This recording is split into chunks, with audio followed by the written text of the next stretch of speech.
మహాభారతంలో అర్జునుడికి అక్షయ తుణీరాలు అంటారు.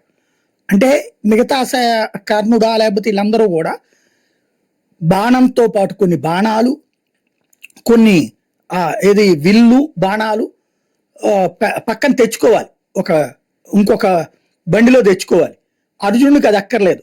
తను ఒక విల్లు చేతిలో పట్టుకుంటే వెనకాల ఉండేటువంటి తునీరం అంటారనమాట. పొది. ఆ పొదిలో బాణం తీస్తున్న కొద్ది వస్తూనే ఉంటాయి. అక్షయ తునీరాలు అంటారు. లక్షల లక్షల బాణాలు. ఇప్పుడు ఇరాన్ దగ్గర అట్లాగా అక్షయ మిస్సైల్స్ కనబడుతున్నాయి. వేల కొద్ది మిస్సైల్స్ అటాక్ చేస్తుంది. వేల కొద్ది డ్రోన్స్తో విరుచుకుపడుతుంది. ఈ తెల్లవారుజాము నుండి మన భారత కాలమానం ప్రకారం జరిగిన దాంట్లో 1800 మిస్సైల్స్ వాడింది. 4500 డ్రోన్స్ వాడింది. అమెరికన్ సైన్యం మీదన, అమెరికన్ నేవీ మీదన, ఇజ్రాయెల్ మీదన, ఖతార్ మీదన, దుబాయ్ మీదన, సైప్రస్ మీదన, ఇరాక్ మీదన, ఇట్లాగా అనేక దేశాల మీద వరుసబెట్టి విరుచుకుపడుతుంది. ఎడతెరిపి లేని దాడులు చేస్తుంది. బీభత్సం సృష్టిస్తోంది. అనేక మంది ప్రాణాలు కోల్పోతున్నారు. విధ్వంసానికి వణికిపోయే పరిస్థితులు అయితే సృష్టిస్తుంది ఇరాన్.